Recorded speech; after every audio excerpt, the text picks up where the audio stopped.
And so with Moses, we could see total obedience. We also saw partial obedience. The second time the Israelites were thirsty and needed water, they complained to Moses. And then he asked God, what can I do for these people?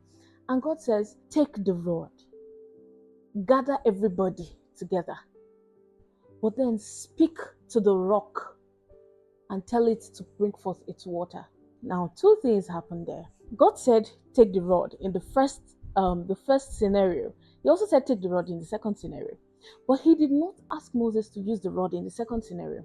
But Moses had already somehow assumed that since he has already said, strike the rock and the water will come out, he assumed that was how the second scenario was going to play out. But God specifically told him, speak to the rock. And then he went and struck the rock twice. God was upset and God told Moses, because you did not believe in me. Now, it wasn't even because you didn't do what I said. It was because you didn't believe in what I had told you. You believed in the results of the former instead of me. And this is what we do sometimes in our present realities. We often believe the results of maybe other people or the testimonies of other people as opposed to what God is asking us to do. God asked Moses to speak to the rock.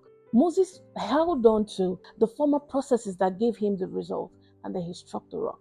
Now, this is to say that in your obedience to God, in your obedience to that direction, in whatever way He's directing you, either for your family, relationships, your career, your ministry, it's important that you also get the means, His process.